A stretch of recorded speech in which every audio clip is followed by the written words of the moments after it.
Ok, meus irmãos, vamos lá partir para Tito. Análise de Tito. Hoje vamos olhar para o versículo 1, segunda parte dele, até o versículo de número 3, tá?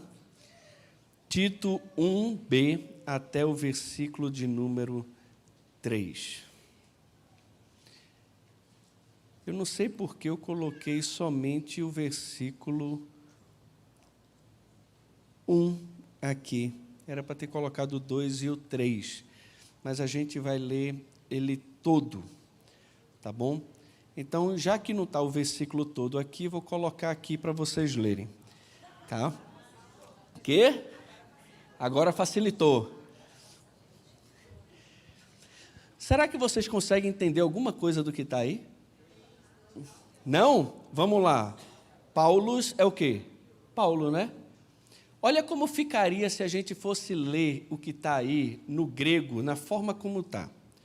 Paulo, servo de Deus, esse teu, né, é de Deus, é um genitivo. Apóstolo e de Jesus Cristo, segundo fé dos eleitos de Deus, e conhecimento, ou o conhecimento da verdade, segundo a piedade, em a esperança de a vida eterna, a Ionion, a qual prometeu o que não mente Deus antes de os tempos eternos. Manifestou e em os tempos próprios a palavra ton logon dele, em a proclamação de a qual fui incumbido, eu, segundo o mandato do Salvador nosso, Deus. Vocês entenderam? Conseguiram acompanhar da forma como eu estava lendo ali? Com mais ou menos. Com certeza. Mas vamos lá. Versículo 1 a 3, tá bom? Paulo, servo de Deus e apóstolo de Jesus Cristo, para promover a fé que é dos eleitos de Deus e o pleno conhecimento da verdade segundo a piedade, na esperança da vida eterna, que o Deus que não pode mentir prometeu antes dos tempos eternos e, em tempos devidos, manifestou a sua palavra mediante a pregação que me foi confiada por mandato de Deus, nosso Salvador. É isso que está aí. É isso que está aí. A gente falou um pouco sobre pensar no fluxo do trabalho, e envolve 3 coisas para a gente fazer uma boa análise bíblica. Envolve o quê? Observação, interpretação e aplicação. E nós vimos também que o mais importante de tudo é o quê? Qual é o mais importante de tudo? O quê? Vocês estão muito quietos. Comeram, tomaram café da manhã? Já correram no eixão hoje? Não, né? O que é o mais importante nesse processo? Você acha que é a interpretação?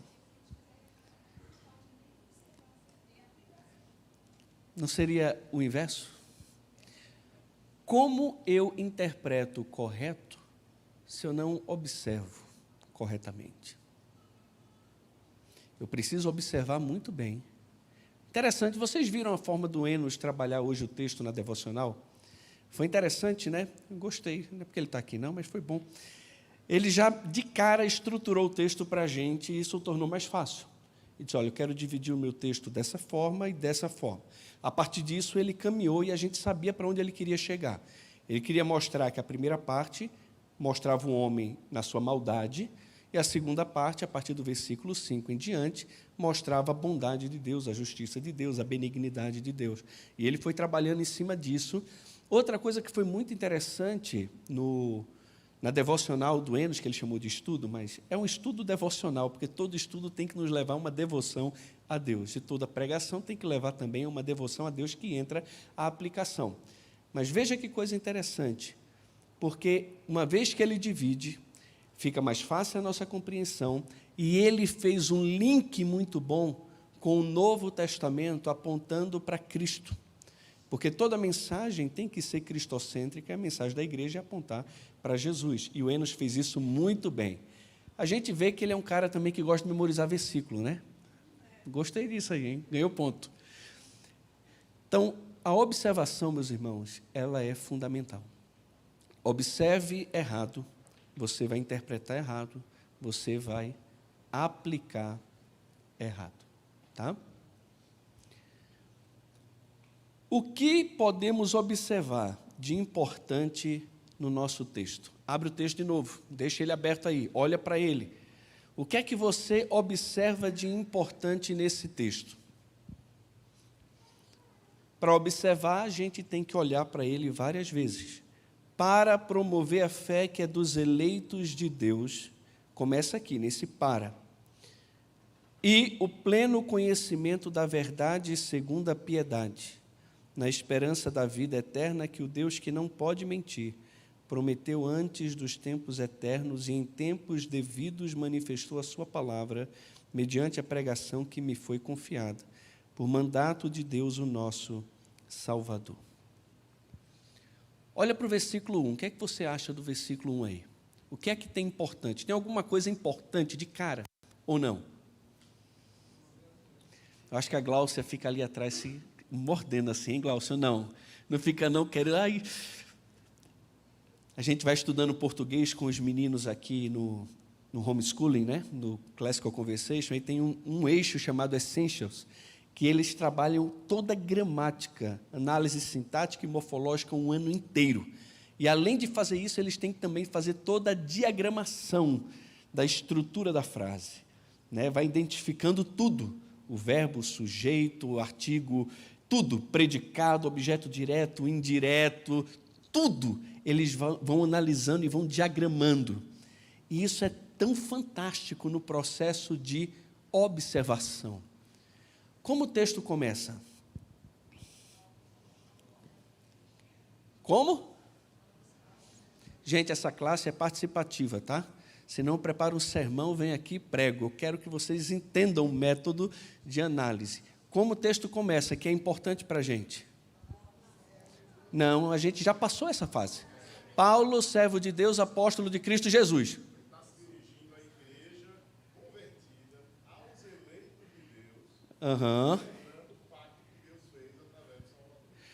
Joia.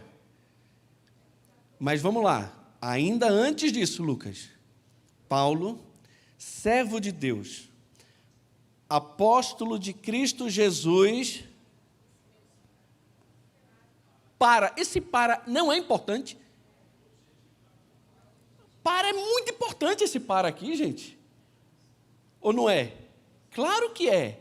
Agora ele vai mostrar praticamente o propósito, porque Deus fez dele um servo e um apóstolo, certo? Então, essa preposição é importante. O que significa? William Hendricks, que é um grande estudioso do Novo Testamento, não é ele não, é o Halbeck aqui. Ele diz catá, a preposição significa de acordo com respeito a, ao longo de e no interesse de. Com o acusativo, que é o que acontece aqui, aí você vê a importância de conhecer um pouco mais a língua original, porque no Novo Testamento, no original, aparece catá pistim. Esse pistim, ele está no acusativo. Pistim vem de pisteuo, ou pistis, que é fé, fidelidade, crer. Aqui ele vai dizer que ele foi chamado como servo de Deus, ele é servo de Deus, ele é apóstolo de Cristo Jesus, de acordo com ou a respeito a, no interesse de os da fé, ou da fé. Então, isso aqui é interessante, ele foi designado para a fé, isto é, para a sua difusão e também promoção. E é interessante isso aqui, porque tem a ideia de propósito, tem a ideia de finalidade, mas está ligado a algo, está ligado à fé. ele foi separado por Deus como servo de Deus, ele foi chamado por Deus como apóstolo, como enviado de Cristo, para o interesse, ou com respeito à fé. E isso aqui também é muito interessante. Aí sim, o Hendricks diz que o serviço e o apostolado são exercidos no interesse de, e esse parece ser o sentido de catar aqui, a fé dos eleitos de Deus e o seu reconhecimento da verdade. Agora vem a outra pergunta. É para a fé, é do interesse da fé, está relacionada à fé. Só que essa palavra é importante, fé? O que é que fé significa? Como ela é utilizada no livro? Essa fé é de todos? O que esse texto diz a respeito da fé? O que é fé, irmãos? O que pode ser fé? Pode ser fé quê? Isso é uma boa definição de fé. Hebreus capítulo 11. Fé é uma dádiva de Deus, algo próprio nosso. Fé é a certeza das coisas que se esperam e convicção de fatos que se não veem, que não é próprio nosso. Ok, interessante. O que mais? O que é fé? É um dom. É o quê? É saber que alguma coisa vai acontecer. Isso não é otimismo também? Otimismo e fé se estão iguais ou não? Mas a fé também não espera? Não é uma esperança? Na esperança fomos salvos. Essa esperança vai acontecer. É um fato, é uma certeza. É um conhecimento prévio de uma coisa futura, mas que você sabe que vai acontecer como se já tivesse no passado. Rapaz, aqui foi filosófico, né? Foi interessante isso aqui. Mas fé, pensa no campo semântico. Eita, pastor, falou esquisito agora. Campo semântico é essa ideia. Você pega uma palavra, e a palavra ela pode ter vários sentidos, dependendo do contexto em que ela está inserida. Fé, quando a gente lê, às vezes a gente pensa logo em crença, e não necessariamente está ligada à crença. Fé pode ser muitas coisas, tá? Essa palavra fé, olha aqui, pistis, ela aparece várias vezes e ela é traduzida de várias formas no Novo Testamento. Ela está ligada à confiança, ao conteúdo do Evangelho. Fé está ligada à fidelidade, a acreditar, à confiança, a juramento, a transmitir também o Evangelho. Em várias passagens, fé, ela assume um caráter diferente. Então, a gente tem que tomar muito cuidado. Igual a palavra salvou. Quando a gente vai para os evangelhos e a gente vê Jesus falando, vai minha filha, a tua fé te salvou. Isso não necessariamente implica em salvação eterna. Salvar significa salvar, transformar, curar. A tua fé te curou. Pode ser. E não necessariamente implica numa salvação eterna. Mas, olha aí, como confiança, aparece 149 vezes das 265 que aparece no Novo Testamento. E aí estão todos os números. Agora, como ocorre aqui em Tito? Nós temos como conteúdo da fé 4 vezes, também confiança no Evangelho 1 vez e fidelidade 1 vez. Mas veja como o conteúdo do Evangelho aparece mais vezes. Então, é como se Paulo estivesse dizendo aqui o seguinte: eu, Paulo, sou servo de Deus, sou apóstolo de Cristo Jesus, no interesse de a fé.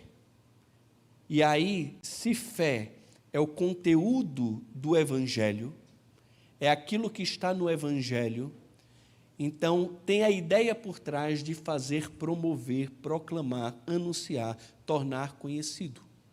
Por isso que na versão de vocês aparece promover a fé, mesmo que promover não esteja no texto original. Mas está ligado a. Agora, que fé é essa?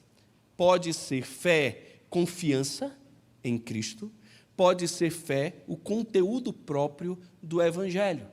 E isso vai depender de outras coisas. Ele diz que essa fé, ela é de quem? Dos eleitos de Deus. Deus escolhe pessoas? Como é isso? Esse termo aparece mais vezes na epístola e em outras epístolas do apóstolo ou do autor. Essa prática é vista também em outras passagens do Novo Testamento ou não? É interessante que a gente fala tanto de eleição e essa palavra não aparece tantas vezes no Novo Testamento, ou principalmente em Paulo. No mínimo, pelo menos 24 vezes, que não é tantas vezes assim. Para um homem que escreveu 13 cartas, 13 epístolas, aparecer 24 vezes, a pessoa vai dizer, esse Paulo fala muito sobre isso. Não, não fala tanto. Eu acho que a gente que cria uma birra contra essa questão de eleição, a gente, algumas pessoas, né, e acaba repelindo isso. Mas essa palavra, eleitos, aparece como eleito, eleita, escolhido, filho, eleito. Olha aí, para escolhido de Deus, 13 vezes, e escolhido ou selecionado, 11 vezes também. Agora, ocorre uma única vez em Tito, e 6 vezes nas epístolas de Paulo. No Novo Testamento, quase sempre, eleito é posto à parte para pertencer a Deus ou servir a Ele. É posto à parte, é colocado de lado. Está muito relacionado, inclusive, com a palavra santo, que também é colocar de lado para um propósito específico, para servir uma pessoa específica. Por isso que todo eleito de Deus é chamado para ser santo, porque ele foi separado, ele foi escolhido, foi colocado à parte por Deus e também para Deus. Conteúdo do Evangelho.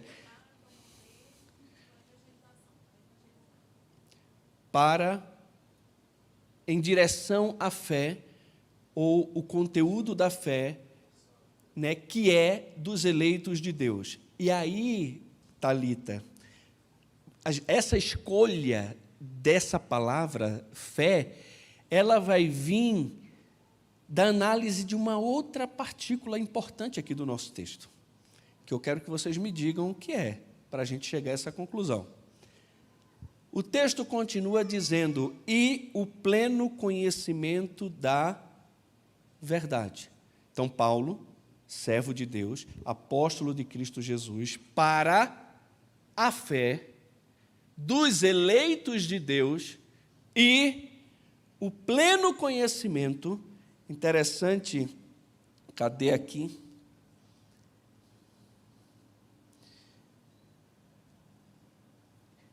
Conhecimento, ou pleno conhecimento. Gnosis, a gente conhece como conhecimento. Aqui aparece epignosim, pleno conhecimento, um conhecimento abrangente. Ele está dizendo que ele, além de estar voltado para a fé, ou de interesse da fé, promover a fé, que é dos eleitos de Deus.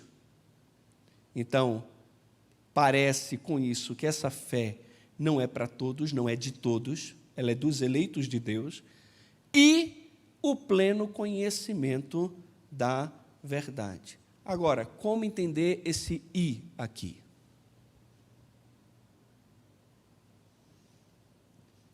Como entender essa partícula? Ela é importante ou não? É uma coisa e também outra. Então, como é que a irmã entendeu a partícula "e"? Como uma oração coordenada aditiva. É isso mesmo, não é isso? Está certo? Então, veja só. Se for isso, Então, fé não é o conhecimento da verdade, não é o conteúdo do Evangelho, porque seria a mesma coisa. Ou ela pode ser consecutiva. O kai aqui, meus irmãos, no grego, né, aparentemente uma partícula primária que tem uma ação aditiva e algumas vezes também uma força acumulativa, né, com conjunção. Como conjunção aditiva, fé e verdade são coisas distintas aqui. A fé seria confiança no Evangelho e o conhecimento, o conteúdo do Evangelho.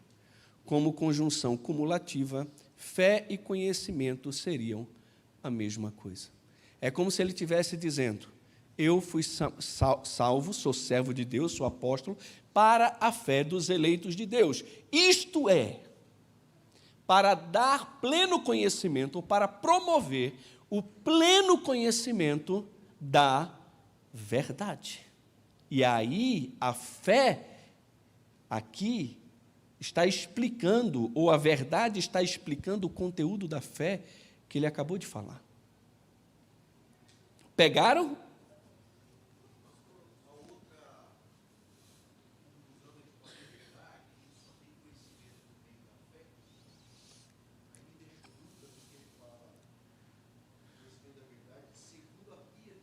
E a gente vai entrar aí. Aí tem a outra, a gente tem que sempre fazer pergunta para o texto, e cada palavra é importante. E é assim que se analisa mesmo. Vamos ver o que Stott fala. Ele diz o seguinte: fé e conhecimento são duas características fundamentais do povo de Deus. Longe de serem incompatíveis, fé e conhecimento, ou fé e razão, são indissociáveis. Aqueles que conhecem o nome ou o caráter revelado de Deus depositam sua confiança nele e confiam nele porque sabem que ele é digno de confiança. Então, veja só, vamos continuar aqui também, vamos ver o grande exegeta, Calvino, um cara que algumas pessoas não gostam muito. Considero que a conjunção e aqui tem o efeito de explicar o que vem antes, e então equivale a isto é, pois ele está explicando a natureza da fé que ele já mencionara, embora essa seja não uma definição completa dela, mas uma descrição adequada ao presente contexto. Ele continua dizendo, com o termo verdade, ele explica ainda mais claramente a certeza de que a natureza da fé requer, pois a fé não se satisfaz com probabilidades, mas com a plena verdade. Além do mais, ele não está falando aqui de qualquer gênero de verdade, mas aquela ou daquela que é contrastada com a vaidade do entendimento humano. Pois como Deus se nos tem revelado através dessa verdade, ela é a única que merece o título de a verdade. Título este a ela dado em muitas outras passagens bíblicas. Santifica-os na verdade, a tua palavra é a verdade. E temos várias outras passagens aí que os irmãos depois podem ler aqui. Em suma, a verdade é aquele puro e perfeito conhecimento de Deus, o qual nos livra de todo e qualquer erro e falsidade. Devemos considerar que não há nada mais miserável do que vagar ao longo de toda a nossa vida como ovelhas perdidas. Então, essa verdade aponta para a característica daquela fé. E é interessante que eu só posso chegar à fé por meio do conhecimento da verdade. E que verdade é essa que ele está apontando? A gente vai ver que é uma verdade que conduz à piedade e que tem como base a vida eterna que está em Cristo, prometida antes dos tempos eternos por um Deus que não pode mentir. Então, essa verdade é o conteúdo do Evangelho. Essa verdade é tudo aquilo que Deus fez por nós através de Jesus Cristo. E é para promover essa verdade, ou essa fé do que Deus fez em nós, na pessoa de Cristo, em favor dos seus eleitos, porque essa fé é dos eleitos, que Paulo foi chamado por Deus. E dentro desse chamado, se a gente for estudar mais especificamente a vida de Paulo, a gente vai ver que ele tem um chamado muito particular. E ele foi chamado para trabalhar principalmente entre os gentios. No caso dele, como apóstolo dos gentios, né? Mas essa verdade, meus irmãos, de todos os eleitos de Deus, tem a ver com o conteúdo do Evangelho. E essa verdade precisa ser uma verdade plena, o pleno conhecimento da verdade. Como é um conhecimento pleno, diferente de simplesmente um conhecimento?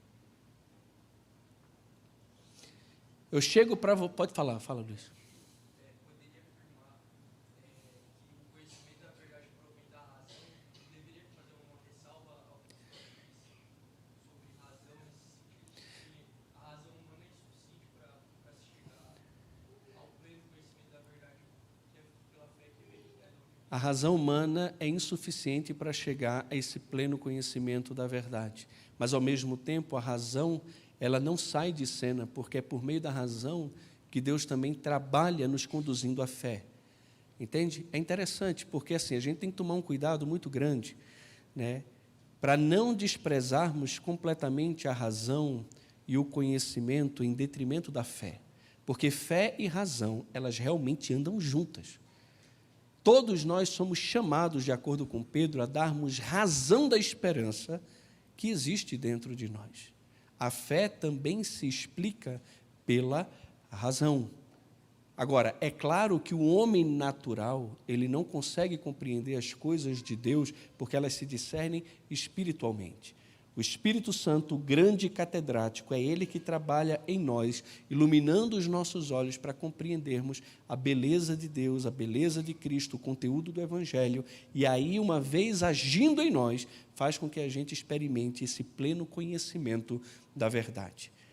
Tá? A gente vê muito isso, a gente vê isso na Bíblia toda, né? Mostrando a incapacidade do homem de se aproximar de Deus. Um dos textos famosos é quando Jesus chega para os discípulos e fala: quem os homens dizem que eu sou? E cada um diz uma coisa, e Pedro diz: tu és o Cristo, o Filho do Deus vivo. Ele vai dizer: bendito és tu, Simão Bar-Jonas, porque não foi o sangue e a carne que te revelaram isso, mas o meu Pai que está nos céus. Olha aí, ninguém pode falar, tu és o Cristo, o Filho de Deus, se o próprio Deus não revelar, não trazer luz, não trazer conhecimento. Mas o que eu me preocupo também, me preocupo nos dois extremos. Me preocupo no extremo da gente buscar só a razão e só a intelectualidade e o conhecimento da doutrina, tá? E deixar de lado a experiência. E o problema também é você querer experiência sem doutrina e sem verdade. A gente ouviu isso há 2 semanas atrás aqui, quando o Mateus veio falar. E ele foi fantástico nesse ponto. O pleno conhecimento da verdade envolve a experiência da verdade como um todo. Eu posso chegar para vocês e falar o seguinte: olha, a Carol Ramos, esposa do pastor André, rapaz, ela faz um brigadeiro de café, que é um desmantelo. Mas é um espetáculo o brigadeiro de café que ela faz. Mas não é só o de café, ela faz de limão siciliano, ela faz de maracujá. Olha, é um espetáculo. Você quer conhecer o brigadeiro dela? Eu vou te apresentar o brigadeiro dela. Ela pega a panela é de tantos centímetros de diâmetro, ela coloca ali um leite condensado, e aí eu não vou dar toda a receita, porque nem eu sei, tá? E ela bota uma máquina que fica girando ali, eu acho, eu não sei se ela faz tudo na mão, mas deve ter um negócio que fica ali, faz na mãozona mesmo, vixe, meu Deus, na mãozona, ela faz tudo. Pronto, apresentei vocês o brigadeiro de café dela. Vocês já conhecem o brigadeiro de café da Carol, certo? Não conhecem? Mas eu acabei de falar. Aí você vai dizer: não, eu só tenho conhecimento de como o brigadeiro é feito. Para eu conhecer o brigadeiro, eu preciso fazer o quê? Eu preciso comer esse troço, né? Eu quero colocar na boca, eu quero degustar. E está todo mundo igual o meu cachorro ali, já babando assim. Ó, Carol, qualquer coisa vocês encomendam os brigadeiros da Carol. Irmãos, Conhecimento é muito mais do que simplesmente intelecto. Tem a ver com a vida. Entende? Uma coisa é você dizer, o Espírito de Deus é poderoso. Outra coisa é você experimentar o poder dele dentro de você. Te controlando. Aquele homem irado que nos levava desaforo para casa, que metia a mão na cara de qualquer um, agora houve o desaforo e ele consegue controlar o seu espírito. Ele ainda sai de lá falando, Senhor, tem misericórdia desse homem. Uau! Ele experimenta dentro dele o poder de Deus. Aquele homem que não amava, ele passa a amar. Alguma coisa aconteceu dentro dele. E não é simplesmente uma questão de razão, é uma questão de vivência. O Evangelho não foi somente compreendido no intelecto, ele foi plenamente conhecido. Porque ele fez parte da vida, ele mudou o meu ser. E você pode dizer, eu experimentei isso. Eu experimentei o pleno conhecimento da verdade. A verdade se descortinou para mim, por obra do Espírito Santo, trabalhando na minha razão, mostrando que eu sou um pecador, mas que existe um Deus amoroso que enviou seu Filho para morrer no meu lugar. E esse conhecimento que se abriu diante de mim, foi internalizado, passou a fazer parte de mim, e eu experimentei na prática o que é o amor. Eu experimentei na prática o que é perdão. Eu experimentei na prática o que é ter o Espírito de Deus habitando dentro de mim. E aí foi, sabe como eu experimentei? Eu fiquei pulando, eu girei, eu rodei, eu caí no chão. É isso? Não. Olha como Paulo vai dizer que essa experiência pode ser evidenciada, porque ele diz que isso tudo é segundo a piedade.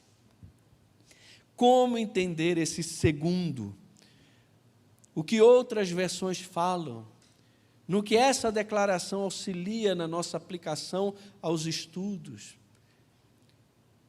Catá, mas como termina com vogal e o outro começa com vogal, o alfa, ele é aqui abduzido praticamente, entra aquela aspiração. Kateusebian, de acordo com a piedade, que corresponde à piedade, que leva à verdadeira piedade. Meus irmãos, é isso. Não existe aquele que tenha conhecimento do Evangelho, conhecimento da verdade, que tenha de fato abraçado a verdadeira fé, que está baseado no verdadeiro conteúdo do Evangelho, que a vida não tenha sido transformada. A verdade, ou conhecimento pleno da verdade, sempre vai nos conduzir à piedade. E quando nós olhamos para Paulo, para aquilo que a gente aprende a respeito de piedade em Paulo, ele diz que nós devemos orar para desfrutarmos vidas tranquilas e mansas com toda a piedade e respeito. Piedade se alcança também por meio de uma vida de oração. Uma sociedade piedosa, uma sociedade que respeita, que vive uma vida moralmente correta, ela precisa receber da igreja oração. Devemos nos exercitar pessoalmente na piedade. O exercício físico para pouco é proveitoso. É pouco, viu, meus irmãos? Tem gente, feito eu, que acha que é nada proveitoso, mas é pouco proveitoso. Mas a piedade é em tudo proveitosa. Olha aí, a piedade é em tudo proveitosa, por quê? Porque tem promessa da vida que agora é e também da que há de vir.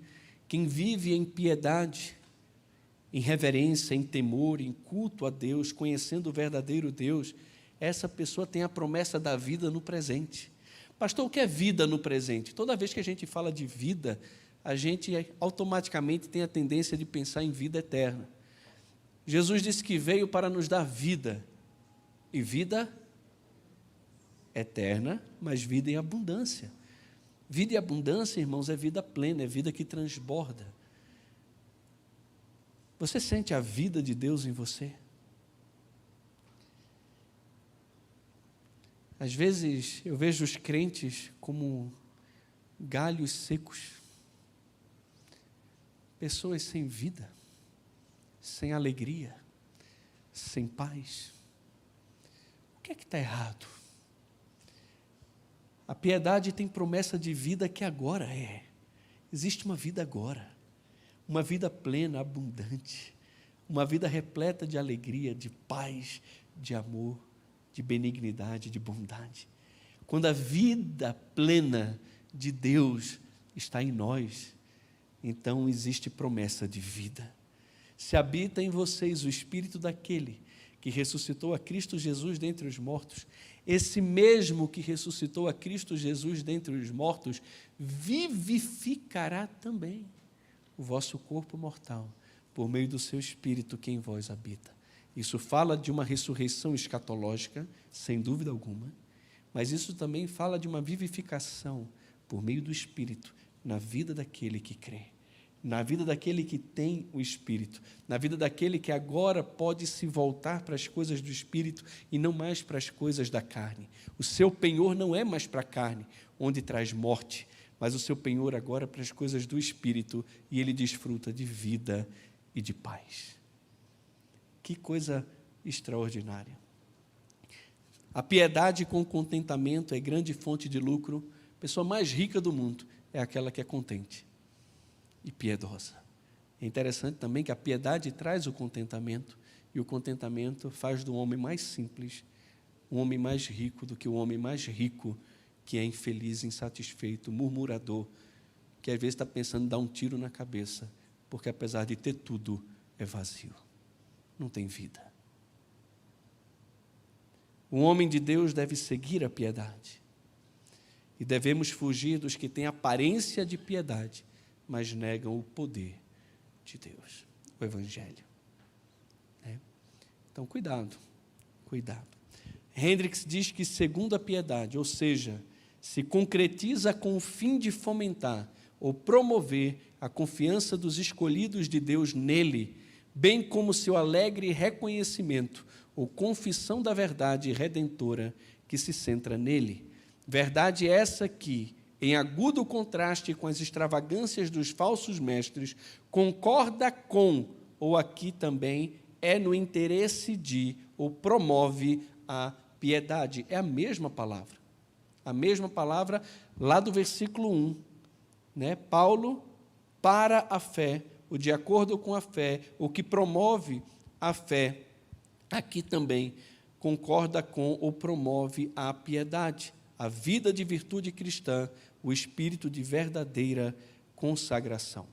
Calvino diz que, segundo a piedade, qualifica a verdade de uma forma específica, da qual ele esteve falando, e ao mesmo tempo recomenda a sua doutrina a partir do seu fruto e propósito, visto que seu alvo único é promover o culto divino correto e manter a religião genuína entre os homens. E assim aprendemos que o homem que mais progride na piedade é também o melhor discípulo de Cristo, e o único homem que deve ser tido na conta de um genuíno teólogo é aquele que pode edificar a consciência humana no temor de Deus, coisa que o perverso não tem. Ouvimos isso aqui hoje de manhã no Salmo 36. O bom teólogo, o bom pregador, o bom pastor tenta infundir no coração da igreja temor de Deus, amor por Deus, uma vida pura, santa e reta, porque é isso que o Evangelho promove, uma vida de piedade. Se alguém chega para você e diz: eu sou crente. Você conhece o Evangelho? Conheço o Evangelho. Que legal. Aí você olha para onde agora? Para a vida. Você olha agora para o quê? Para o fruto que sai dessa árvore que diz que é crente. Porque pelo fruto se conhece a árvore. É tão simples, não é? Não é simples, irmãos? É muito simples. É muito simples. Mesmo não sendo perfeitos, e não somos, mesmo sendo pecadores, porque é isso que somos, e estando num processo crescente de santificação, porque ele tem que ser crescente, talvez igual a bolsa, vai assim, daqui a pouco cai assim, vai assim, mas quando você olha a longo prazo, geralmente a tendência é essa. né? É assim a vida cristã, crescente, altos e baixos, mas crescente. Ok, você olha para a vida dele e vê que aquela pessoa tem uma vida crescente na piedade. O fruto é bom dessa árvore, né? Como devemos entender esse na esperança? Na esperança da vida eterna, que o Deus que não pode mentir prometeu. Na esperança. Isso aqui é interessante, meus irmãos, porque essa palavra aqui, epelpide, esse epi com dativo, ele significa com base ou apoiado em. E isso aqui é muito legal. Por que isso aqui é muito legal? Porque ele coloca a esperança cristã como a base da própria piedade e também como conteúdo da fé que ele está promovendo. Veja só, logo na esperança não é resultado da piedade, mas a base para toda a piedade. A fé genuína, alicerçada na verdade a respeito de Deus, gera esperança de vida eterna que nos conduz a uma vida de piedade no presente. Mas a esperança é a base e não a consequência. E aí você pode dizer, mas espera aí, pastor, isso aqui não é meio contraditório? Não. Quando nós olhamos para o Evangelho e quando olhamos para várias passagens do Antigo Testamento e também no Novo Testamento, nós vamos ver que a esperança cristã foi o fundamento ou aquilo em que as ações dos crentes estavam alicerçadas. Tudo bem que essa esperança ela vem como resultado do conhecimento pleno da verdade. Eu conheci a verdade, essa verdade é minha, é dos eleitos de Deus, é daqueles que Deus escolheu, e essa verdade traz o quê? Ela traz esperança de vida eterna. E porque eu tenho esperança de vida eterna, essa piedade agora, ela está alicerçada, ela está sobre essa esperança. 1 João vai dizer que aquele que tem essa esperança de que Cristo vai voltar, a si mesmo se santifica no presente. Como a esperança move o teu coração no presente, para viver uma vida olhando para o futuro, mas em santidade para Deus, no aqui e agora. Você tem esperança? Olha o que o Hendricks diz, ora, tudo o que até aqui se disse, o serviço e apostolado de Paulo no interesse da fé, dos eleitos de Deus e de seu reconhecimento da verdade, que é segundo a piedade, repousa na esperança da vida eterna, a qual Deus, que não pode mentir, prometeu antes dos tempos eternos. Esta esperança é um ardente anelo, uma confiante expectativa e uma paciente espera pela vida eterna, salvação em seu mais pleno desenvolvimento. Ele também coloca, eu não coloquei aqui, mas ele diz que a expressão na esperança da vida eterna realmente modifica todo o primeiro versículo. Em outros termos, é a esperança aqui considerada um tipo de causa energizante, tanto do ministério apostólico de Paulo, quanto a completa devoção dos eleitos de Deus. Isto pareceria ser o ponto de vista mais natural. Além disso, ele se harmoniza com o ensino de Paulo em outras partes. Assim, com respeito à esperança considerada como estímulo na realização de sua própria tarefa, e a de Timóteo diz, porque com este fim trabalhamos e labutamos, porque temos posto nossa esperança no Deus vivo. Por que eles trabalhavam e labutavam? Porque tinham colocado a esperança deles no Deus vivo. Porque a esperança deles estava no Deus vivo, então eles trabalhavam e também labutavam. Além disso, meus irmãos, cadê? E com respeito à esperança considerada como incentivo para a vida santa do crente em geral, a passagem de Tito 2:11 a 14 é muito clara. Outras passagens que promovem A ou B, né? Essa questão do incentivo para a vida santa e também para o trabalho, né? A gente encontra em Atos 26:6, Romanos 4:18 e várias outras, meus irmãos. E seguramente, se mesmo Jesus, por causa da alegria que lhe estava proposta, ele suportou a cruz, não fazendo caso da ignomínia, e está sentado à direita de Deus, quanto mais também para nós, os crentes, o fato de nós podermos considerar a nossa salvação futura como certa, isso não seria para nós um incentivo para viver para Deus hoje, no presente, com toda a nossa força e com toda a santificação que nós podemos ter? É claro que sim. Por causa da alegria que estava proposta para ele, ele suportou a cruz. Por causa do céu que está prometido para nós, por um Deus que não pode mentir, preparou isso antes mesmo dos tempos eternos. Isso deveria gerar em nós tanta confiança no presente, meus irmãos, tanta alegria no presente, que a nossa reação natural deveria ser: eu vou servir a esse Deus com toda a minha força e eu vou me santificar com tudo que eu tenho. Eu vou viver separado do mundo e vou viver uma vida para Deus. Fala, Lucas. O slide anterior. É esse aqui?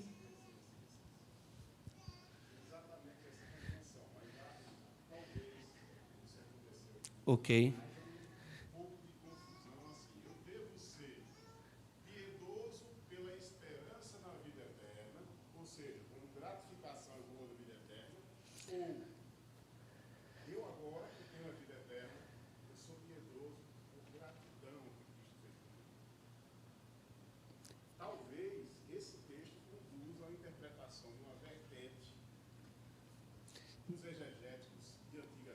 Uhum. E outra corrente teológica que diz o seguinte: para você merecer a vida eterna, você tem que ter esperança nisso, você tem que exercer a piedade, muitos traduzem como caridade. Uhum. Mas aí nós teríamos o conteúdo da fé como a base, e a base é a piedade, é a esperança. Então, alicerçado nessa esperança da vida eterna, mas o texto continua: feita por um Deus que não pode mentir, e feita também antes dos tempos eternos, é que eu então vivo em piedade. Mas não tem dúvida, está vendo como a falta de observação com o contexto geral e com os detalhes do texto pode me levar a uma interpretação equivocada? Eu posso pensar que se eu não tiver uma vida de piedade, então eu não tenho vida eterna. A vida eterna, ela é edificada em cima de uma vida de piedade. Fiz da piedade a base para a esperança da vida eterna, quando na verdade é o contrário.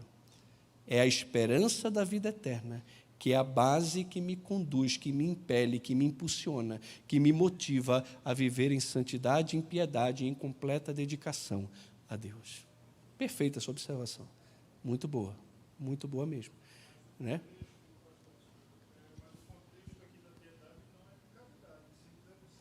Devoção. Piedade tem a ver com devoção, tem a ver com reverência, tem a ver com culto. Piedade tem a ver com algo interno que acontece dentro de nós. Não é simplesmente estar aqui. Eu não sou Deus para julgar ninguém, mas quantos de vocês estão aqui morrendo de vontade já de sair e ir embora? Quantos de vocês estão aqui por pura e mera religiosidade, meus irmãos? E não por amor por Deus, por Cristo, vontade ardente de estar no culto. Quando nós vemos, por exemplo, o salmista no Salmo 84, né, a minha alma suspira e desfalece pelos átrios do Senhor. Como o pardal encontrou casa e a andorinha ninho para si, eu encontrei os teus altares, Senhor, Rei meu e Deus meu. Melhor estar à porta da casa do Senhor do que permanecer 1000 dias nas tendas da perversidade.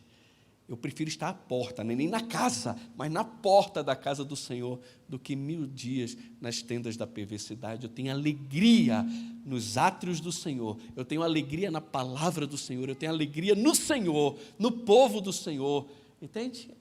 É alegria nas coisas de Deus. É o que Davi vai dizer quanto aos santos que há na terra, são eles os notáveis, nos quais tenho todo o meu prazer. Eu tenho prazer nas coisas de Deus. A piedade é vista não apenas em questões de ação, mas também de motivação. Tem a ver com o interior do coração. Hebreus capítulo 13, versículo 15. Por meio de Cristo, pois, ofereçamos a Deus sempre sacrifícios de louvor, que é fruto de lábios que confessam o seu nome.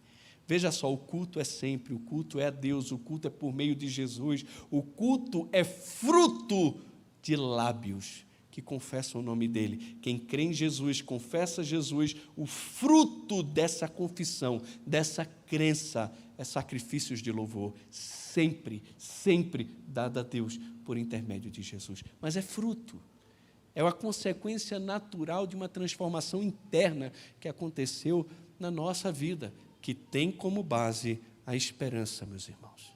O que é que você espera? Isso seria outra pergunta, né? Aqui, depois ali. Pastor, fazendo relação com o eleito e piedade, somos eleitos por causa da piedade. Exato. A eleição é por causa da fé, da esperança, na verdade, que Deus coloca no nosso coração. E aí faz com que a gente seja piedoso.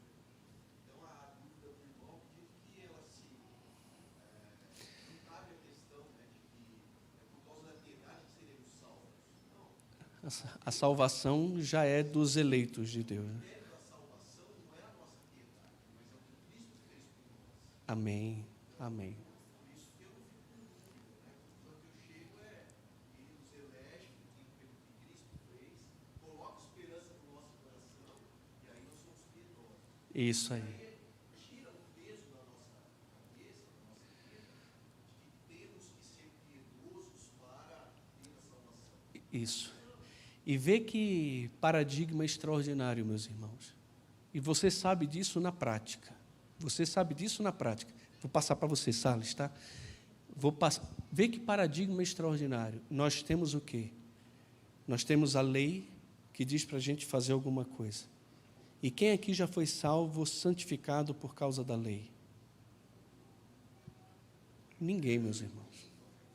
Ninguém. Ninguém. Mas quantos de nós conseguimos ser santificados, transformados, por causa da graça, por causa da esperança, por compreendermos o amor, por entendermos que fomos acolhidos não porque eu sou piedoso ou faço alguma coisa, mas porque Ele fez algo por mim. Olhando quem eu era, Ele me amou não por causa de mim, mas apesar de mim. Quando eu entendo que a minha salvação tem a ver com a performance dele na cruz e não com a minha performance, e que ele me amou, e me amou antes da fundação do mundo, e sofreu o que sofreu por mim, constrangido por esse amor, e impelido pela vida eterna que ele me deu e a esperança que ele garantiu para mim, de céu, eu me sinto impelido, eu me sinto motivado a querer viver para Ele no presente século, de forma justa, santa e sensata, aguardando a manifestação do nosso bendito Rei e Salvador, Jesus Cristo. É porque é graça. A vida cristã está ligada a relacionamento, mais do que qualquer outra coisa. Tem a ver com resposta a um amor recebido, que deve nos constranger.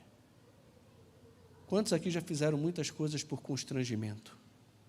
Eu já fiz muita coisa por constrangimento. E não necessariamente isso é ruim, não. Constranger é ser impelido a alguma coisa.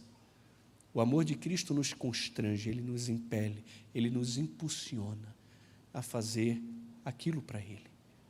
Estar aqui, meus irmãos, no culto, não é pesado para mim. Ler a Bíblia não é pesado para mim. Falar de Jesus não é pesado para mim. Querer ser santo não é pesado para mim. Às vezes é pesado me santificar, e mesmo assim é pesado, porque às vezes eu confio mais na minha força do que na força que Ele dá. Entende? Mas a vida cristã não deveria ser um fardo, não deveria ser um peso. Aprendam de mim, porque sou manso e humilde de coração, e vocês encontrarão descanso para a alma de vocês, porque o meu jugo é suave, e o meu fardo é leve. Tem jugo? Tem Tem fardo? Tem, mas é suave, é leve, é feito sob medida. Que coisa extraordinária, não é? Que coisa linda, que coisa linda. Salles, meu irmão.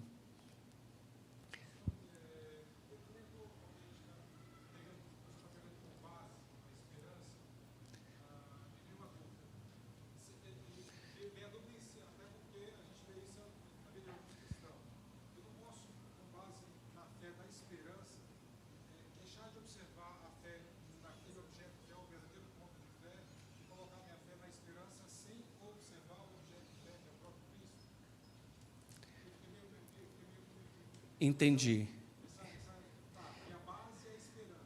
Mas eu posso ter esperança, como eu já vi outros cristãos, que são cristãos na sua prática, mas eles não observam o objeto de fé deles deixou de ser Cristo. Às vezes é a palavra, às vezes pode ser a esperança, e aí ficou meio assim. Entendi. Vamos tentar fechar aqui. Essa esperança, ela nos alcança por causa da fé. E a fé no pleno conhecimento da verdade. Esse pleno conhecimento da verdade tem como conteúdo da fé, o centro da fé, o próprio Cristo. Quem nós somos, quem Deus é e o que Ele em Cristo fez em nosso favor. Uma vez que eu compreendo plenamente essa verdade do Evangelho, que é acerca do Filho, Ele é o centro do Evangelho, Cristo é a verdade plena, né? Uma vez que eu creio nele, isso já gera em mim uma esperança extraordinária de vida eterna, uma esperança que Pedro vai dizer que é indizível e cheia de glória, associada à alegria que ela traz a mim. Então, a minha esperança, ela está fundamentada na fé, e ela é a base da minha piedade.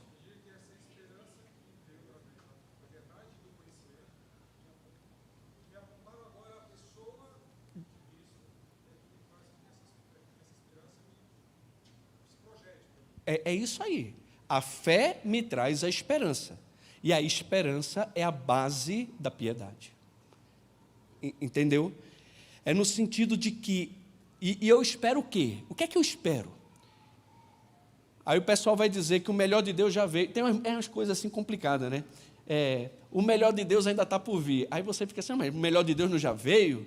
Não é Cristo? É claro que é, ué. Claro que é. O melhor de Deus é Cristo, Ele já veio. Mas o melhor de Deus, no sentido mais amplo, pleno, escatológico, ainda está por vir. O melhor de Deus para a sua igreja, no sentido pleno, ainda não nos alcançou. Por isso que Paulo vai dizer em Romanos capítulo 8, que juntamente com a natureza, gememos angustiados no nosso ser, aguardando a adoção de filhos e a redenção do nosso corpo. É isso que aguardamos. Por quê? Porque na esperança fomos salvos. Ora, a esperança que se vê, como é esperança? Porque se alguém vê, como é que espera? Mas se esperamos o que não vemos, com paciência o aguardamos. Então, aguardamos quem? O próprio Cristo e a sua manifestação. Aguardamos a transformação do nosso corpo. Aguardamos a plena adoção. E aguardamos o momento em que estaremos completamente livres do pecado e habitaremos para sempre, por toda a eternidade, com Cristo Jesus. E aquele que a si mesmo se alimenta com essa esperança, meus irmãos, ele tem poder demais no presente. Tem. Porque quem faz, de fato, Cristo o centro da sua vida e é alimentado pela esperança da vida eterna, esse tem tudo o que precisa. Tem tudo. Eu sou muito grato a Deus pelo câncer. Vocês não imaginam. E parece ridículo falar um negócio desse. Mas, irmãos, é maravilhoso. Deus parece que vai fazendo a gente desmamar desse mundo. A gente vai vivendo aqui como se nunca fosse morrer. A gente vai vivendo aqui como se aqui fosse o nosso palácio, o nosso céu. Não é. E o câncer existe para isso, para mostrar para os crentes que a nossa vida não é aqui. Louvado seja Deus por esse mundo que ainda hoje é entregue à vaidade do pecado, porque nós vamos morrendo. E a gente vai percebendo que se a gente coloca a nossa esperança no dinheiro que a gente ganha, no título que a gente tem, na saúde que a gente tem, nós somos os mais infelizes de todos os homens. Mas se somos de Cristo, reconhecemos a nossa eleição e temos esperança da vida eterna, que está garantida por um Deus que não pode mentir. Então está tudo certo. O máximo que um câncer pode fazer na minha vida, na vida de qualquer um, é me levar para os braços do meu rei. E novamente, não importa se morre com 10, 15, 20, 30, 40 anos, 100 anos. Qual é a diferença de 40 para 100 anos? 60 anos. Agora me diz, o que é 60 anos perto da eternidade? É nada, meu irmão. É nada. A verdade é que às vezes a gente está muito preso a essa realidade, aquilo que a gente vê. Andamos não por aquilo que vemos, mas por aquilo que não vemos. Porque aquilo que se vê é temporal. O que se não vê, isso é eterno. É para as coisas eternas que devemos olhar. Vocês estão me prendendo hoje aqui, mas é bom, é isso aí. Vamos caminhar aqui. Eu tinha até colocado. Perguntas para fazer para o versículo 2. Nossa, a gente ficou uma escola dominical inteira na metade de um versículo. Está vendo? Aí quando você fala igual Hernando Dias Lopes, pastor, que sermão abençoado. Eu não sei se foi abençoado, mas foi abençoado, foi. Irmãos, aquele que se dedica ao ensino, esmere-se no fazê-lo. É isso que tem que fazer. Tem que olhar para a Bíblia, palavra por palavra, texto por texto, tem que ir em comentário, tem que estudar, se você quiser se aprofundar e conhecer de fato a verdade. O que Paulo fala a respeito de Deus é importante. Diz que Deus não pode mentir. Isso é importante para você? Para mim é. Deus não mente, então tudo que Ele falou é verdade, e se não se cumpriu, vai se cumprir, porque Ele não pode mentir. A vida eterna continuaria sendo um desejo infundado, e até mesmo puro devaneio, sem o Deus eterno que não mente. Literalmente livre da falsidade. Contrasta com o versículo 12, conforme também 1 Timóteo 6,20, falso conhecimento, Deus é verdadeiro e Ele é fiel. E isso é maravilhoso. Além do mais, Calvino vai dizer que o adjetivo apseudes é adicionado aqui para glorificar a Deus e ainda mais para confirmar nossa fé. Sempre que o tema de nossa salvação é tratado, devemos lembrar que ela está fundada na palavra daquele que não pode iludir ou mentir. Aliás, o único fundamento de toda religião é a imutável verdade de Deus. Se Deus mentisse, tudo cairia. Se tiver uma palavra que Ele prometeu e que Ele não vai cumprir, então Ele não precisa cumprir mais nada, porque Ele já se tornou mentiroso. Vê que coisa. O que significa antes dos tempos eternos? Isso aí está estritamente relacionado, meus irmãos, a antes da fundação do mundo ou na eternidade passada. Antes de Deus criar o tempo, antes mesmo de qualquer coisa, Ele fez promessas. Antes que os séculos começassem a girar em seu curso sem fim, ou seja, antes da fundação do mundo, desde a eternidade, a graça foi concedida e a vida prometida. Quando Deus decide chamar um povo para ser sua possessão, o cumprimento deste decreto é tão infalível que a graça que receberão pode ser considerada como já recebida, ainda como se desenvolve a vida como que tendo já sido prometida. E aí eu mandei isso aqui para vocês, eu preciso respostas rápidas, tá bom? Tempos devidos. Tem outra tradução? O que isso significa? Tempo próprio. Tempo determinado, estabelecido pelo próprio Senhor. É Ele que faz isso. O que aconteceu no tempo devido? O que é que aconteceu de acordo com o texto? Ele prometeu. Isso é importante ou não? É, né? Ele não fez uma sondagem, não fez uma especulação, ele prometeu, ele fez uma promessa. Como Deus manifestou a sua palavra? Versículo 3, como Deus manifestou a sua palavra?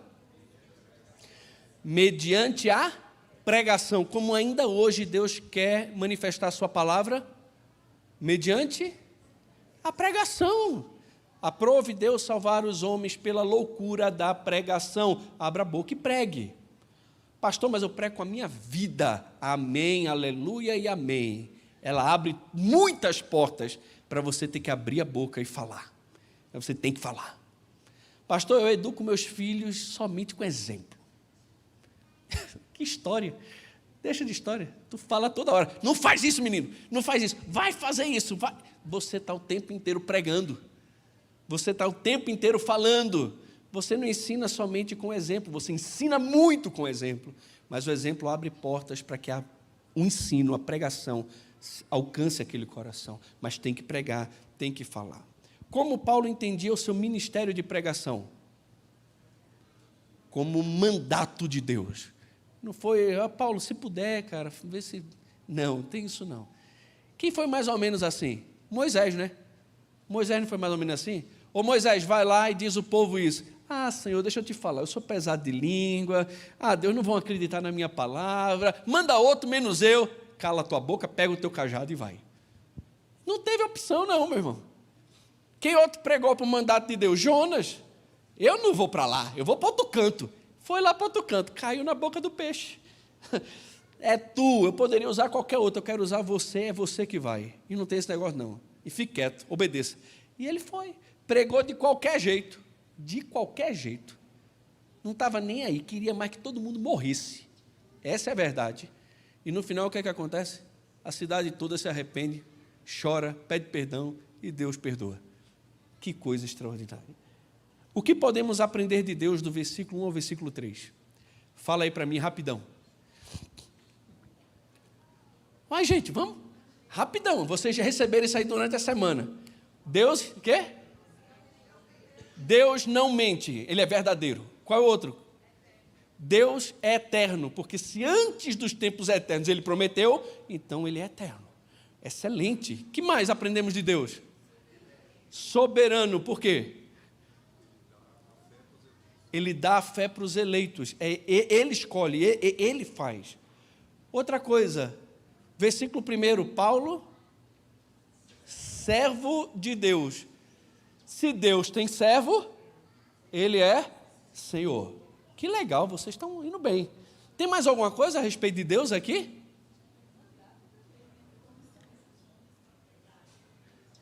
Ele é o que comissiona, Ele é o que envia, né? Ele é o Senhor da seara. Pronto, excelente, muito bom. Ele que envia as pessoas a pregar, mandato de Deus pregar. Muito jóia. Deus, nosso Salvador, Ele é o Salvador. Às vezes a gente acha, Jesus é o Salvador, Deus é o Criador. Ele está dizendo, não, Deus, nosso Salvador. Deus é o nosso Salvador também. Que extraordinário, porque Ele estava em Cristo. Ele não simplesmente enviou o seu Filho e deixou Ele. Ele estava em Cristo, com Cristo, reconciliando o mundo com Ele mesmo. Ele é o nosso Salvador. Glória, pois, a esse Deus maravilhoso. Senhor nosso, verdadeiro, fiel, imutável, soberano. Como é a nossa esperança cristã em contraste com todas as esperanças seculares, é tão confiável, é porque seu objetivo é a vida eterna e porque nossa vida eterna recebeu uma garantia tripla do próprio Deus. Ele a prometeu antes dos tempos eternos, porque faz parte do seu propósito eterno para o seu povo. Ele não mente, na verdade, Ele não pode mentir, e no devido tempo Ele a trouxe à luz por meio da mensagem de Paulo. Assim, a promessa, o caráter e o Evangelho de Deus se combinam para garantir a certeza da vida eterna. Paulo tinha conhecimento do tempo e da eternidade. Deus fez a sua promessa inicial antes dos tempos eternos. Ele a revelou ao mundo no devido tempo, por meio do Evangelho, e Ele irá cumpri-la quando o tempo chegar ao fim. Desse modo, a pregação mundial do Evangelho, ao longo do processo histórico, é a ponte que abrange as duas eternidades, de promessa passada e cumprimento futuro. Que lindo! Não dá vontade de chorar, não. Eu tenho vontade. Algumas perguntas para os irmãos levarem para casa, avaliarem. A fé que você professa tem te conduzido à piedade? Como a esperança da vida eterna tem levado você a viver de forma digna do Senhor? Deus é o teu Senhor. Como a eleição anda de mãos dadas com a santificação? como a soberania de Deus te dá conforto, como o conhecimento de Deus, de que Deus não pode mentir, faz você se sentir. Pensa nisso. Talvez tenha outras aplicações aqui que você pode ver no texto e trazer para a tua vida, né? Mas pensa nessas. Vamos orar. Desculpa aí, passamos 7 minutos. Pai, muito obrigado por essa manhã, te agradecemos por tua bondade, graça e misericórdia conosco. Rogamos ao Senhor que, em nome de Jesus, aplique essa palavra ao nosso coração, nos dê fome e sede pela tua palavra, nos ajuda a compreender as Escrituras, ó Deus, e ver as belezas que estão ali, às vezes oculta aos nossos olhos, mas que podem ser procuradas, cavadas, descobertas, e que isso possa encantar o nosso coração, alimentar a nossa fé, trazer esperança. E uma vez, ó Deus, alimentados por essa fé e cheios de esperança, possamos responder a tudo isso com piedade, com santidade, com dedicação.